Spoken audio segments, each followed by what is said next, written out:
జనవరి news కి స్వాగతం. Bulletin లో ముందుగా హెడ్లైన్స్.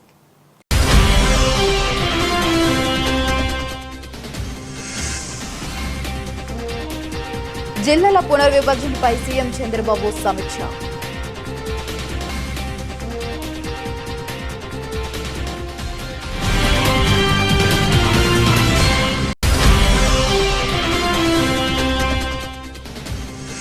విజయవాడలోని ప్రెస్ క్లబ్ లో పౌర హక్కుల సంఘం ఆంధ్రప్రదేశ్ 20వ రాష్ట్ర మహాసభల పోస్టర్ కరపత్రాన్ని సంఘం ప్రతినిధులు విడుదల.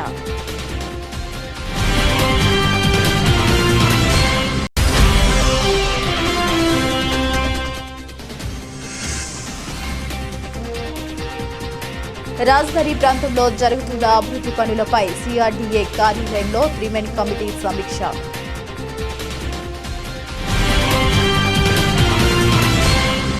జిల్లాల పునర్విభజనపై స్వల్ప మార్పు చేర్పులతో ముందుకు వెళ్లాలని ముఖ్యమంత్రి నారా చంద్రబాబు నాయుడు అధికారులను ఆదేశించారు. జిల్లాలు, డివిజన్లు, మండలాల పునర్విభజన ప్రాథమిక నోటిఫికేషన్పై వ్యక్తమైన సూచనలు, సలహాలను పరిగణలోకి తీసుకుని తుది నోటిఫికేషన్ జారీ చేయాలని సూచించారు. గత నెల 27న జిల్లాల పునర్విభజనపై రాష్ట్ర ప్రభుత్వం ప్రాథమిక నోటిఫికేషన్ జారీ చేసింది. కొత్తగా 3 జిల్లాలు, 5 రెవెన్యూ డివిజన్ల ఏర్పాటుతో సహా వివిధ మార్పులపై నోటిఫికేషన్ విడుదల కాగా దీనిపై నెల రోజుల పాటు ప్రభుత్వం అభ్యంతరాలను స్వీకరించింది. రాష్ట్ర వ్యాప్తంగా మొత్తం 927 అభ్యంతరాలు, సూచనలు రాగా వాటిపై క్యాంపు కార్యాలయంలో శనివారం మంత్రులు, అధికారులతో ముఖ్యమంత్రి సమీక్ష నిర్వహించారు.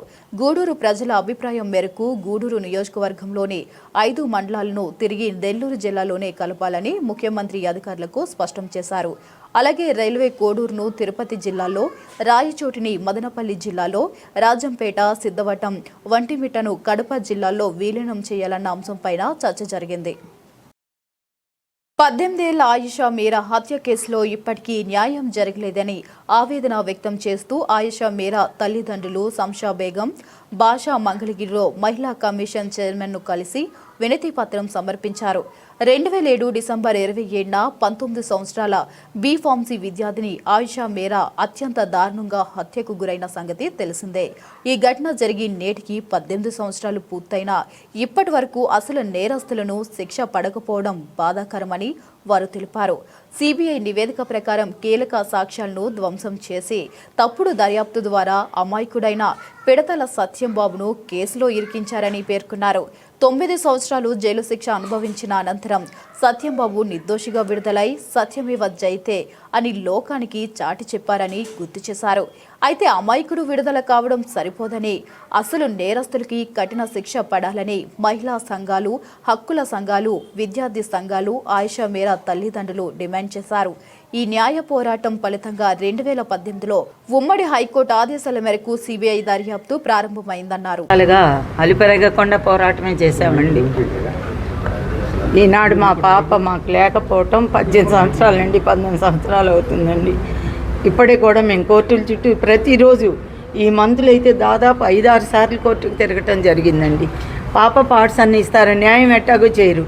వాళ్ళు ఒక స్టేట్మెంట్ ఇచ్చి పలానా వ్యక్తి ఈ సెక్షన్స్ ప్రకారంగా అతను నేరస్తుడు అని మీరు ఒప్పుకుంటే అతను వేస్తారంట. కానీ హైకోర్టులో జస్టిస్ నాగార్జున రెడ్డి గారు ఒక స్టేట్మెంట్ ఇచ్చారు. స్టేట్మెంట్లో ఏమని ఇచ్చారంటే జీవో 20 ప్రకారంగా ఎవరైతే ఈ పాప కేసు ప్రాపర్ ఇన్వెస్టిగేషన్ జరగలేదు, ఆఫీసర్స్ ఉన్నారో వాళ్ళని అరెస్ట్ చేసి ఇన్వెస్టిగేషన్ చేయమని ఆ జడ్జిమెంట్లో ఉందండి. కానీ ఆ జడ్జిమెంట్ని ఎవరు ఫాలో అవ్వలేదండి. ఈవెన్ సిట్ ఫాలో అవ్వలేదు, సిబిఐ కూడా ఫాలో అవ్వలేదు. ఇక ఎందుకంటే ఆ జడ్జిమెంట్లు అలాంటివి ఎవరి కోసం ఈ జడ్జిమెంట్లు ఇస్తున్నారు? మళ్ళీ అతనే వేయాలని మేము కాదు అని నేను ఆ రోజు మహిళా సెషన్స్ కోర్టులో నేను రిటర్న్గా రాసిస్తానని గవర్నర్ జడ్జిసి సుధ గారికి చెప్పానండి. నేను రాసిస్తానమ్మా, సత్యంబాబు నేరస్తుడు కాదు అని చెప్పాను. అయినా కూడా 18 సంవత్సరాలు యావజ్జీవ శిక్ష వేశారు. తర్వాత అతను హైకోర్టుకి వెళ్తే నాగార్జున రెడ్డి గారు జడ్జిమెంట్ ఇచ్చారు, అతను కాదు, జీవో 20 ప్రకారంగా ఎవరైతే ఆఫీసర్స్ ఉన్నారో ఇన్వెస్టిగేషన్ ఆఫీసర్స్, ఆ పోలీసులు కూడా, ఆ పోలీసుల మీద చర్య తీసుకోండి, వాళ్ళు అరెస్ట్ చేయండి, ఇన్వెస్టిగేషన్ చేయమని వాళ్ళు త్రూ సిబిఐ అని చెప్తే సిబిఐ కూడా చేయలేకపోయిందండి. అంటే దర్యాప్తు సంస్థలు కూడా ఇంత చెత్త విధంగా ఉన్నాయని ఎవరు నమ్ముతారండి? ప్రజల్లో ఎలా వెళ్ళిపోయింది మా పాప కేసు తెలుసా అండి? ఇందులో నేరస్తులు రాజకీయ నాయకులు, డబ్బున్న వాళ్ళు కనుక ఉన్నట్టే పోలీసులు కానీ దర్యాప్తు సంస్థలు కానీ పని చెయ్యవు. ఈనాడు లిక్కర్ కేసు కానీ జత్వానీ కేసు కానీ మీరు చూసినట్లయితే ఎంత ఆఫీసర్ని అరెస్ట్ చేశారండి. ఉన్న కేసు సెంట్రల్లో ఎలా జరుగుతుందండి? ఇవన్నీ తెలియదా వీళ్ళకి? ఇంకెందుకండి సిబిఐ అనే పేరు? మా ప్రజలు కట్టినటువంటి పన్నుల ద్వారా వాళ్ళకి జీతాలు సమర్పిస్తుంటే మాకు చేసే న్యాయం ఏంటండి? వీళ్ళు హై క్లాస్ పీపుల్ ఎవరు పన్ను కట్టరండి. మనలాంటి మధ్యతరగతి పీపులే పన్ను ఎక్కువగా కట్టేది. డైరెక్ట్గా కానీ ఇండైరెక్ట్ కానీ ట్యాక్సులు కడుతున్నాం. ఆ ట్యాక్సుల ద్వారా వీళ్ళందరినీ పోషిస్తున్నాం. వీళ్ళు ఎవరికి పని చేయాలండి? ప్రజలకు పని చేయాలి, పబ్లిక్కి సర్వెంట్గా పనిచేయాలి. పోలీస్ అనేది ఎవరండి? సిబిఐ అనేది ఎవరు? ప్రజలకి జవాబుదారీగా ఉండాలి. మరి ప్రజలకు న్యాయం చేయని వాళ్ళు ఎందుకండి? వీళ్ళు సంస్థలు మూసేసుకొని కూర్చోమండి. ఎవడు సూట్ కేసు ఇస్తే వాడికి న్యాయం చేయమనండి. ఇప్పుడు మా పాప కేసులో కూడా అదే జరుగుతుందండి. 2019లో తీసుకెళ్లారండి పాప బాడీ పార్ట్స్. అసలు ప్రపంచంలో ఎవరూ చేయలేదు. 13 సంవత్సరాల తర్వాత ఒక బాడీని తీసి రీఇన్వెస్టిగేషన్కి యాక్సెప్ట్ చేసింది మేమేనండి. ప్రపంచం మొత్తంలో ఎక్కడా లేరు. అలాంటిది మేము ఎందుకు చేసాము? న్యాయం జరుగుతుందని. మేము ఒక ప్రొఫెషన్లో ఉన్నాం, టీచింగ్ ప్రొఫెషన్లో ఉన్నాం, ఉపాధ్యాయ వృత్తిలో ఉన్నాం. కాబట్టి పిల్లలకి మేము ఏం చెబుతాము రేపొద్దున అని చెప్పి మేము ఈ విధంగా మేము సహాయ సహకారాలు అందిస్తే సిబిఐ చేసింది ఏంటండి? మా చేత కాదు అని చేతులు ఎత్తేసింది. ఏం వెళ్తామండి? ఇంకా ఏం వెళ్తాం? 18 సంవత్సరాలు అయిపోయింది. మా వయసు కూడా అయిపోయింది. మేము 35లో ఉన్నవాళ్ళం, ఈనాడు 60 దాకా వస్తున్నాం. ఇంకా ఏం చేస్తాం? మాకు డిసీజెస్లు కూడా వచ్చేసినాయి, అనారోగ్యం కూడా ఏర్పడింది. మాకు నిద్ర ఉండదండి. ఇదే ఆలోచన ఉంటుంది. ఏంటి ఇంత అన్యాయం జరుగుతుందా? ఆ పిల్లలకి ఏం జరుగుతుంది చెప్పండి? మేము ఎలా వాళ్ళకి బోధించాలో చెప్పండి? ఇలాంటి సొసైటీని ఏర్పాటు చేసుకోవటం అండి. వాళ్ళకి పిల్లలు ఉన్నారు కదా. ఒక పాప కేసుని నేరస్తులే సాక్షులండి ఇక్కడ. అసలు వాళ్ళు ఎక్కడ విచారణ చేశారు? సిబిఐ విచారణ అనేది జరగలేదండి. నేను మొత్తుకుంటానే ఉన్నాను, మీరు విచారణ చేయట్లేదంటే మేము బైఫర్కేషన్ చేసేది ఏంటండి? ఏమంటే రాష్ట్రాలు బైఫర్కేషన్ చేసాం, కేసులు కూడా చేస్తారా? తెలంగాణ అయిన డిఎస్పి, సిబిఐ డిఎస్పి స్వామి తీసుకున్నాడండి. తీసుకొని ఆ రోజు పార్ట్స్ ఇస్తామని చెప్పారు. ఆ పార్ట్స్ మళ్ళీ తిరిగి ఇవ్వలేదు. నేను ఫోన్ చేసి కనుక్కుంటే బైఫర్కేషన్ అయిందమ్మా. నేను అన్నాను అదేంటండి స్టేట్లో ఏమన్నా బైఫర్కేషన్ ఏంటంటే కేసుని వైజాగ్కి ట్రాన్స్ఫర్ చేసామన్నారు. ఆ ట్రాన్స్ఫర్లో ఒరిస్సా ఆయన్ని తీసుకొచ్చారు. ఆయనకి తెలుగు రాదు, ఇంగ్లీష్ రాదు, హిందీ రాదు. మేమేం భాష మాట్లాడినా పక్క ఆయన చెప్పాలి. పక్క ఆయన ఏం చెబుతాడో ఆయనకే తెలియదు. అలాంటి వాళ్ళని దర్యాప్తు సంస్థలో ఉంచుతారండి? న్యాయం చేయాలనుకుంటే చేయొచ్చండి. నిద్రపోయేవాడిని లేపితే, బాగా నిద్రపోయేవాడిని లేపితే ఉలిక్కిపడి లెగిస్తాడు. నటించేవాడిని ఏం చేస్తామండి? అలాంటిది సిబిఐ కూడా. పోలీసులు అన్యాయం చేశారు, అలాగే సిబిఐ కూడా అన్యాయం చేసిందండి. ఇన్ని కేసులు ఉన్నాయి, ఇన్ని కేసులు చేస్తున్నారుగా, ఎంతంత పెద్ద కేసులు చేస్తున్నారుగా.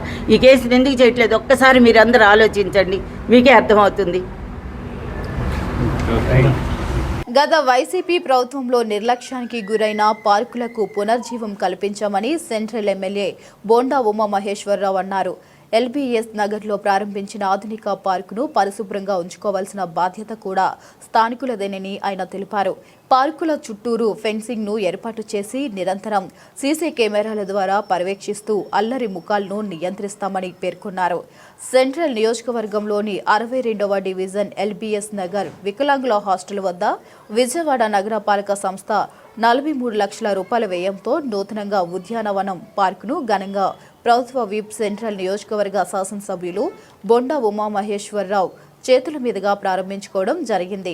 ఈ సందర్భంగా బొండా ఉమామహేశ్వరరావు మాట్లాడుతూ సెంట్రల్ నియోజకవర్గంలోని 21 డివిజన్లో గతంలో నిర్లక్ష్యానికి గురైన ఓపెన్ ప్లేస్లు, పార్కులను పూర్తిగా ఆధునీకరించి ప్రజల వినియోగంలోకి తీసుకువస్తున్నామని, ఎంత ఖర్చైనా పర్వాలేదు కానీ స్థానిక మహిళలు, సీనియర్ సిటిజన్లు, పిల్లలు సహా అందరికీ ఉపయోగపడే విధంగా పార్కులను అభివృద్ధి చేయడమే ఎన్డీఏ ప్రభుత్వ లక్ష్యమని అన్నారు.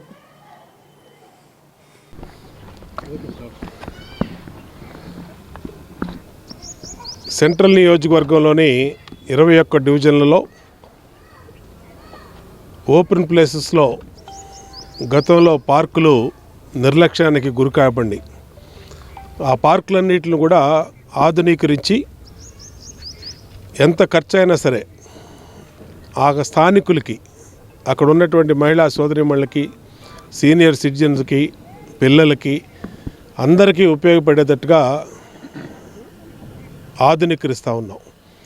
ఇవాళ 62వ డివిజన్లో ఎల్బిఎస్ నగర్లో ఇక్కడ ఈ పార్కు గతంలో చాలా దుర్వాసనతో, చెత్తా చెదారంతో నిండి ఉండేది. ఎలక్షన్లో ప్రచారానికి వచ్చినప్పుడు వీళ్ళందరూ కూడా అడగటం జరిగింది, దీన్ని మాకు వినియోగంలో తీసుకొచ్చి బాగు చేసేవాడిని. ఆ రోజు మాట ఇచ్చాం. తర్వాత ప్రభుత్వం వచ్చినాక ఇవాళ దాదాపు 43 లక్షలు ఖర్చు పెట్టి ఆధునీకరించాం. దీన్ని ఇక్కడ ఉన్నటువంటి పిల్లలందరూ రోడ్ల మీద ఆడుకోకుండా చక్కటి జిమ్ ఎక్విప్మెంట్ పెట్టాం. అట్లాగే మహిళలకి వాళ్ళు కూడా ఎక్సర్సైజ్ చేసుకునేటట్టుగా వాళ్ళకు కూడా జిమ్ ఎక్విప్మెంట్ ఉపయోగపడుద్ది.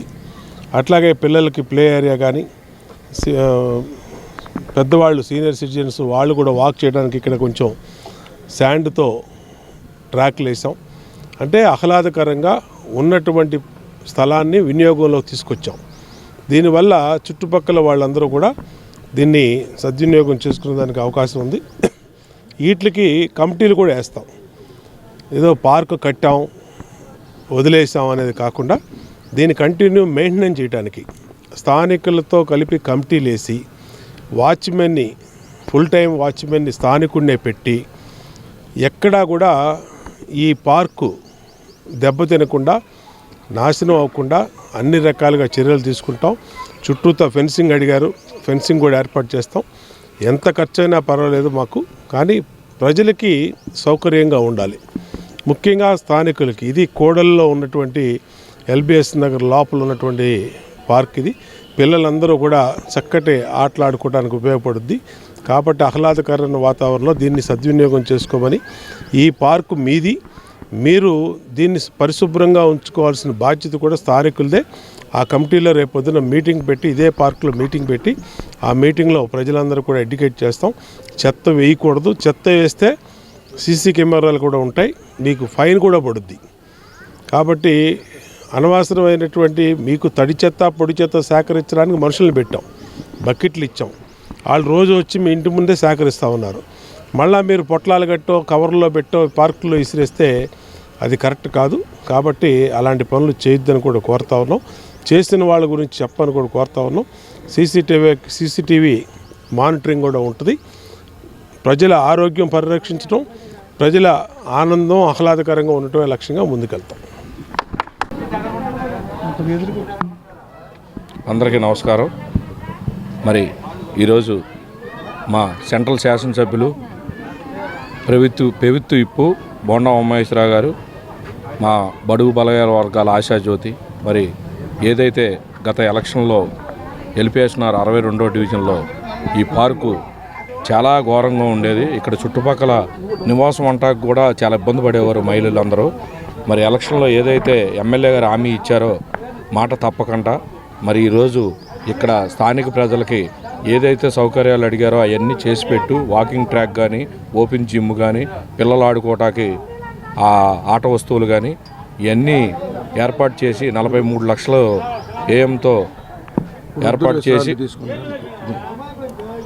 ఈరోజు మరి ఈ కార్యక్రమాన్ని 62వ డివిజన్ నాయకులు, కార్యకర్తలు అందరూ ఆధ్వర్యంలో మరి ఇంత మంచి కార్యక్రమాన్ని ఏర్పాటు చేసినందుకు పేరున ధన్యవాదాలు తెలియజేసుకుంటూ సెలవు తీసుకుంటాం. వర్గం 62వ డివిజన్ మరి శాసనసభ్యులు మరి ఎలక్షన్లో వచ్చినప్పుడు మరి బోండా ఉమేశ్వరరావు గారికి సమస్యను పరిష్కరించారు, సమస్యను చెప్పారు. మరి వెంటనే ఆయన తక్షణమే స్పందించి దీనికి ఇష్టమే నేర్పించి పార్కుని అంతా చూసి దీనికి ఏమేమి కావాలని చూసి మరి పరికరాలు, ఆట పరికరాలు, మరి మొక్కలు మొత్తం స్థానికులు ఇక్కడ చూసుకునేలాగా, ఆడుకునేలాగా పిల్లల కానించి పెద్దల వరకు కూడా పరికరములు పెట్టారు. మరి ఏదైనా సరే సమస్య ఉందంటే మాత్రం ముందుండే నాయకుడు మరి బోండా ఉమేశ్వరరావు గారు. మరి ఇక్కడ అదేవిధంగా మరి మా డివిజన్ స్థానిక పార్టీ నాయకులు మరి రాజారావు గారు కానీ, పైడి శ్రీను గారు కానీ, మరియాబాబు గారు కానీ, మా మహిళలు మరి రవణమ్మ గారు కానీ, మరి వరలక్ష్మి, మేరీ, వీళ్ళంతా 62వ డివిజన్లో ఏదైతే సమస్యలు ఉన్నాయో అవి మాకు చెప్పడం, అవి అన్నయ్య గారు తీసుకెళ్లడం, అన్నయ్య గారు వెంటనే స్పందించడం. మంచి ప్రభుత్వం ఉన్నందుకు మేము చాలా ఆనందం పడుతున్నాం. ఈ ప్రభుత్వం ఉన్నందుకు గర్వకారం కూడా. అందరికీ నమస్కారం. గత 40 సంవత్సరాలుగా ఉచిత హోమియో వైద్యం కృష్ణ తత్వవేత్త ప్రతిభ కలిగిన పేద విద్యార్థులను ఎన్నో లక్షల రూపాయల నగదు పారితోషికాలను అందించిన గొప్ప వ్యక్తి పులపాటి వెంకటేశ్వరరావు అని పలువురు గుర్తు చేసుకున్నారు. పులపాటి వెంకటేశ్వరరావు లేని లోటు ఎవరూ పోడ్చలేరన్నారు. నందిగామలో ఇంజనీరింగ్ మాస్టర్గా పేరుగాంచి విజయవాడ ఎస్ఆర్ఆర్ కళాశాలలో వొకేషనల్ ఎడ్యుకేషన్ లెక్చరర్గా రిటైర్డ్ అయ్యి విజయవాడ విద్యాధర్మపురం రామరాజన్ నగర్ రాజుల వీధిలో నివాసం ఉంటున్న పులపాటి వెంకటేశ్వరరావు ఈ రోజు ఉదయం హఠాన మరణం చెందారు. పలువురు ప్రముఖులు ఆయన పార్థివ దేహానికి నివాళులర్పించారు. ఈ సందర్భంగా వారు మాట్లాడుతూ శ్రీకృష్ణ సేవా సమితి, శ్రీ రాధా మాధవ సేవా సమితి పేరుతో పేద విద్యార్థులకు ఎన్నో లక్షల రూపాయల నగదు ఉపకార వేతనాలను అందించిన గొప్ప వ్యక్తి ఆయన అని గుర్తు చేసుకున్నారు. ప్రతిరోజు ఉచితంగా హోమియో వైద్యం చేస్తూ ఉచితంగా మందు కూడా ఇచ్చారు అని తెలిపారు. నా పేరు పులిపాటి దుర్గారావు. డాక్టర్ గారి మరణం మనం అందరం ఎవరైనా చనిపోయినప్పుడు తీరని లోటు అని అనుకుంటాం, కానీ ఇది నిజంగా మన ఒక్కళ్ళకే కాదు, ఈ చుట్టుపక్కల చాలామందికి తీరని లోటు, అసలు ఎవరు కూడా పోడ్చలేనటువంటి లోటు. కారణం ఏంటంటే 83 సంవత్సరాల వయసులో కూడా ఆయన రోజు ఉదయం సాయంత్రం ఈ చుట్టుపక్కల ఉండేటువంటి ఎంతోమందికి హోమియో వైద్యం ఉచితంగా చేయడమే కాకుండా మందులు కూడా ఇస్తూ ఉంటారు. ఏ సమయంలో వచ్చినా, ఎలాంటి ఇబ్బందితో వచ్చినా సరే వాటికి సంబంధించినటువంటి వైద్యం చేయటం. ఇదొక్కటే కాదు, ముఖ్యంగా పేద విద్యార్థులు అని ఎవరన్నా వచ్చి ఇలా అని చెబితే వాళ్ళ చదువుకు సంబంధించి ఆయన సహాయం చేయటమే కాకుండా సహాయం చేసే వాళ్ళని అటు ఇటు కలిపి వాళ్ళ చదువు ఎక్కడ ఆగకుండా చూస్తూ ఉంటారు. ఇలా అంతేకాకుండా కృష్ణుడికి సంబంధించి వాళ్ళ ఇల్లే మొత్తం కృష్ణ మందిరంలాగా మొత్తం నిండిపోయి ఉంటుంది. నాకు తెలిసి సుమారు 40 సంవత్సరాల పైగానే వాళ్ళు కృష్ణ కార్యక్రమాలు ప్రతిరోజు చేస్తూ, నిజంగా ఇది ఎన్ని చెప్పుకోవటానికి చాలా ఉన్నాయి. అలాంటి సేవ, భక్తి, అలాగే చదువు విషయంలో పేద విద్యార్థులకి చిన్నప్పుడు ఎవరైనా సరే ఇబ్బందులు పడినటువంటి సంఘటనలు ఉంటే తప్పకుండా వాళ్ళకి సహాయం చేయాలని, అలాగే మాస్టర్ ద్వారా సహాయం తీసుకున్నటువంటి చాలామంది విద్యార్థులు ఇప్పుడు గొప్ప గొప్ప స్థానాల్లో స్థిరపడ్డారు. వాళ్ళు మళ్ళీ వచ్చి మాస్టర్ ద్వారా పేద విద్యార్థులకు సహాయం చేయటానికి వాళ్ళు కూడా తోడ్పాటును అందించడం నిజంగా మాస్టర్ చేసేటువంటి సేవకి అది నిజమైనటువంటి నిదర్శనం. ఇంకా చాలామంది ఆ కార్యక్రమాలు ఇలాగే కొనసాగించాలని, వారి కుటుంబ సభ్యులు కూడా ఈ సేవా కార్యక్రమాన్ని ఇలాగే కొనసాగించాలని కోరుతున్నాం. వారికి, వారి కుటుంబ సభ్యులకి ప్రగాఢ సానుభూతి. జై శ్రీమన్నారాయణ. నా పేరు రఘుస్వామి, చిన్నజీయస్వామి ఆశ్రమం ప్రతినిధిగా వచ్చాను. డాక్టర్ గారు పర్వదినం ధనుర్మాసం రోజున హఠాత్తుగా ఈ వార్త వినడం మా అందరికీ కూడా చాలా ఇదేసింది. స్వామివారికి ఆయుర్వేదంలో కానీ ఎలాంటి సూచనలు కావాలన్నా, ఎలాంటి మందులు వాడాలన్నా కూడా సూచనలు, సలహాలు కూడా ఇచ్చేవారు. అలాగే అహోబిల జీఎస్ స్వామివారికి కూడా వారు మా ఇంట్లో మనిషిలాగానే ఉంటారు. ఆయన ఏ టైంకి వచ్చినా కూడా, రాత్రి కాదు అపరాత్రి కానీ, మా శ్రీమతి గారికి కూడా ఆయనే కూతురులాగా భావిస్తూ ఏ టైం వచ్చినా కూడా ఆమెకు మందులు వచ్చి చాలా ఆప్యాయంగా పలకరించేవాళ్ళు. కానీ దురదృష్టం, ఆయన కృష్ణనామాన్ని ఎప్పుడు జపిస్తూ ఉండేవారు. ఆ కృష్ణనామాన్ని తలుచుకుంటే ఆయన ఈరోజు పరపదించడం అనేది చాలా బాధాకరమైన విషయం. వారి కుటుంబ సభ్యులకి ఇది తీరని లోటు. వాళ్ళ కుటుంబ సభ్యులకి, వారి అందరికీ కూడా ఆ భగవంతుడు మనశ్శాంతిని కలిగించాలని, అట్లాగే డాక్టర్ గారి పేరు స్థిరస్థాయిగా ఉండేట్టుగా కూడా వారు మంచి కార్యక్రమాలు చేపట్టాలని కోరుతూ సెలవు తీసుకుంటాం. సార్, నా పేరు తుమ్మేపల్లి కేశవ కుమార్ అండి. డాక్టర్ గారితో సుమారుగా 10-12 ఏళ్ళ నుంచి సాన్నిహిత్యం ఉంది. వారు చేసే వైద్య సేవలు కొన్ని వేల మంది గుండె చప్పుడు అన్నమాట మనకి. అలాగే వారు పేద విద్యార్థులు చదువు ఎక్కడ ఆగిపోకూడదని వారి వచ్చే శాలరీ మొత్తాన్ని ఈ వైద్య సేవలకి, ప్రజలకి, వీళ్ళకే ఖర్చు పెట్టేవాళ్ళు. కుటుంబం కన్నా కూడా వారికి పరిచయం ఉన్న ప్రతి వ్యక్తిలో కూడా వాళ్ళంతా మన కుటుంబం అని ఆలోచించే వ్యక్తి అన్నమాట. అటువంటి వ్యక్తి ఈరోజు మనందరినీ దూరం చేసి వెళ్ళిపోయారు. ఇది చాలా బాధాకరమైంది. వారి ఆత్మకి, పవిత్ర ఆత్మకి శాంతి కలగాలని కోరుకుంటున్నాము. తర్వాత ఇంకోటి ఏంటంటే ముఖ్యమైనది, మనము మీరు ఎవరినన్నా దేవుణ్ణి చూశారు అంటే ఎవరైనా సమాధానం టక్కుని చెప్పేది చూడలేదని అంటాం. చూసామంటే మనం చూపించాలి. కానీ మనకి ఈరోజు నిదర్శనం మన పులిపాటి వెంకటేశ్వరరావు హోమియో డాక్టర్ గారు, శ్రీకృష్ణ సేవా సమితి, ఇవాళ మనందరికీ ఆయన దేవుడితో సమానం అన్నమాట. ఈ మాట నా ఒక్కడి మాట కాదు, వారికి పరిచయం ఉన్న ప్రతి గుండె పలికే మాట అన్నమాట. ఇది వాస్తవం. Thank you. నా పేరు నాగేశ్వరరావు అండి. మాది నందిగామ. ఫస్ట్ మాస్టర్ గారండి, ఇంజనీరింగ్ మాస్టర్ గారండి. మమ్మల్ని ఆయన తీర్చిదిద్దారండి స్టూడెంట్ని. ఆయన దయ వల్ల మా వాళ్ళు ఇప్పుడు హైదరాబాద్లో ఎన్ఎస్పి దాంట్లో పని చేసుకొని ఇప్పుడు పెన్షన్ 60-70 వేల దాకా తీసుకున్నారు ఈయన దయ వల్ల. ఇప్పుడు ఈయన సేవా సమితి పెట్టి ప్రజలకు సేవ చేయాలని మందులు ఇవ్వటంలో ఏ టైంలో వచ్చి అర్ధరాత్రి 11 12 అయినా ఫోన్ చేస్తే ఆయన మందులు కట్టి, దానికి సంబంధించిన మందులు కట్టి తీసుకొచ్చి ఇచ్చేవారండి. అలాంటి ఉత్తమ వ్యక్తి చనిపోవటం మా దురదృష్టం అని మేము భావిస్తున్నాం. రాజ్యాంగానికి వ్యతిరేకంగా సాగుతున్న ప్రభుత్వ నిర్బంధాన్ని ఎదురించి పౌర హక్కుల రక్షణ కోసం ప్రతి ఒక్కరూ నడుం బిగించాలని పౌర హక్కుల సంఘం పిలుపునిచ్చింది. ఈ మహాసభలను విజయవంతం చేయాలని ప్రజాస్వామ్యవాదులను వారు కోరారు.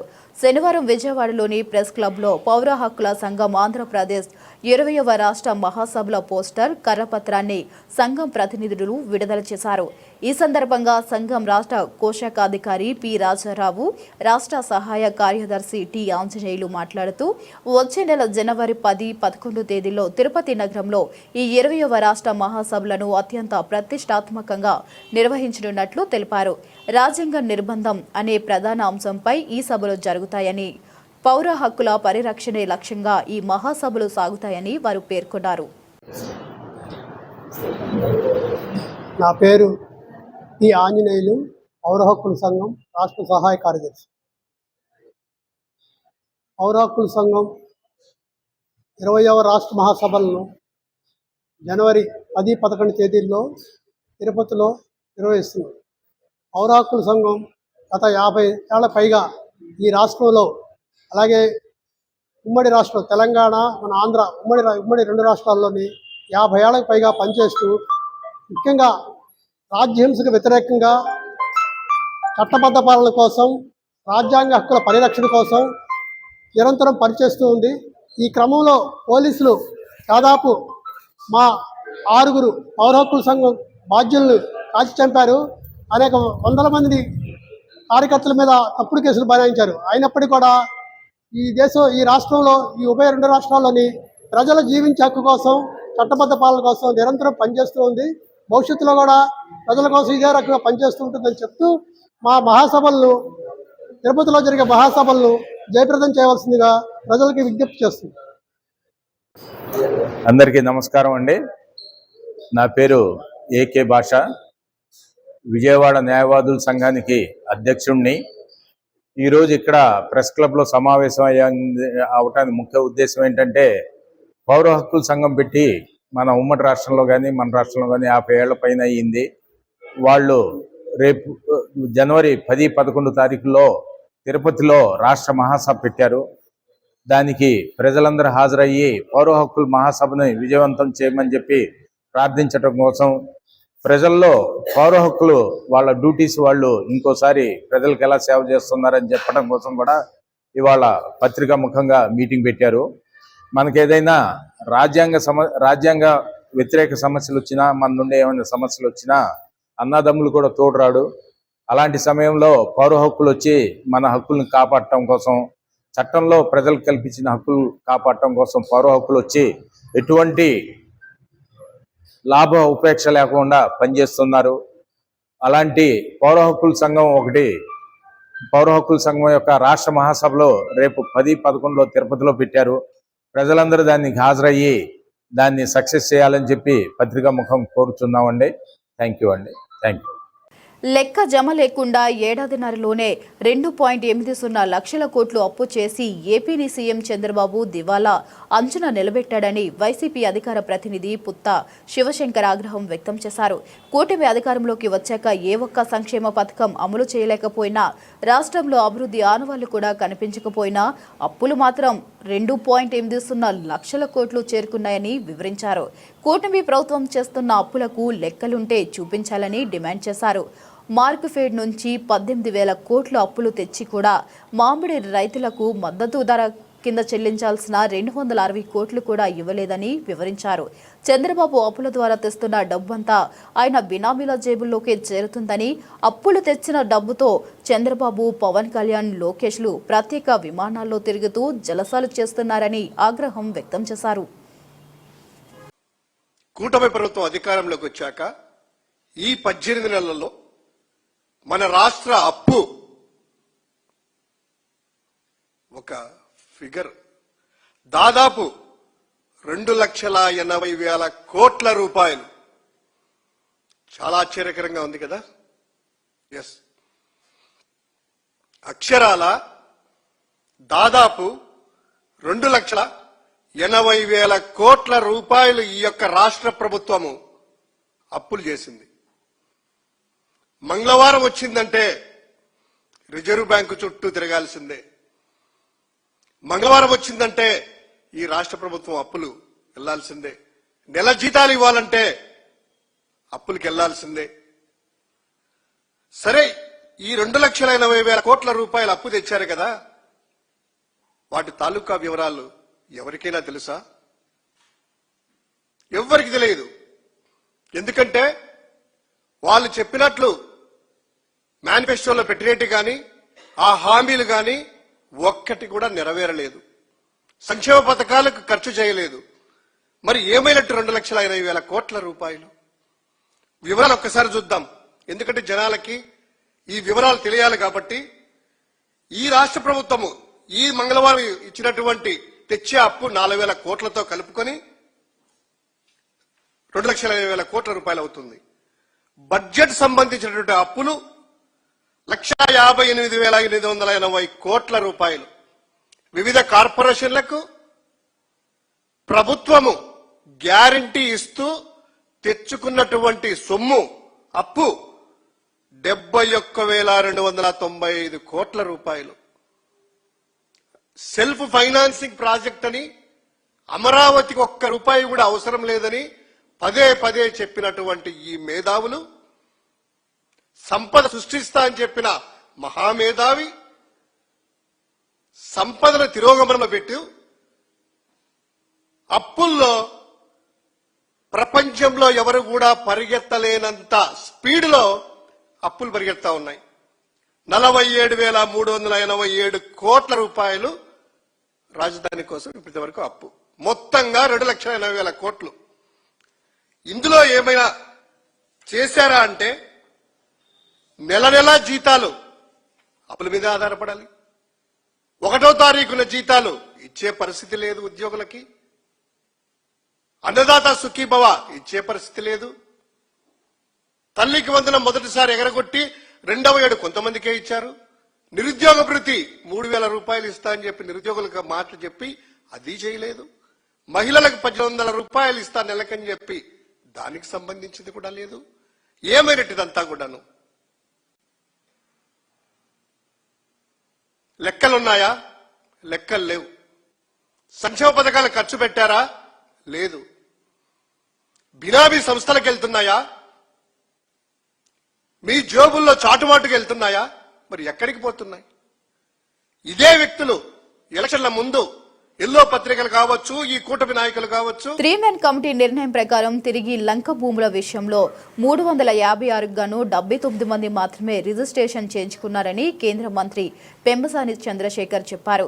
మిగిలిన వారిని కూడా రిజిస్ట్రేషన్ చేయించుకోమని కోరారు.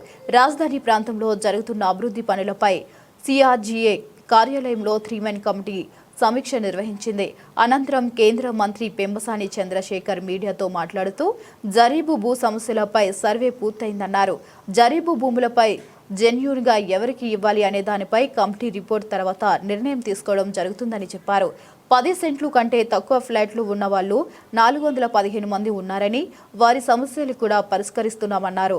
2013 కంటే ముందు భూములు ఇచ్చిన రైతులు కూడా తమను ల్యాండ్ పుల్లింగ్ కింద పరిగణించమని అడుగుతున్నారన్నారు. కానీ అవి చట్టపరంగా సాధ్యం కావడం లేదని కేంద్ర మంత్రి అన్నారు.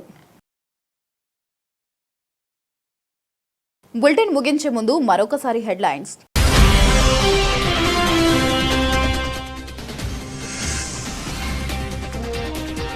జిల్లాల పునర్విభజనపై సీఎం చంద్రబాబు సమీక్ష.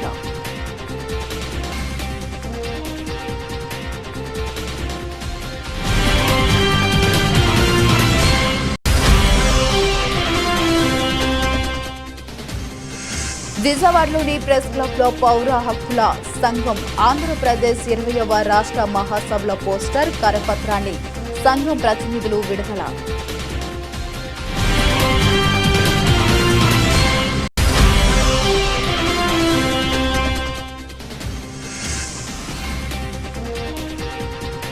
రాజధాని ప్రాంతంలో జరుగుతున్న అభివృద్ధి పనులపై సిఆర్డీఏ కార్యాలయంలో 3-మెన్ కమిటీ సమీక్ష.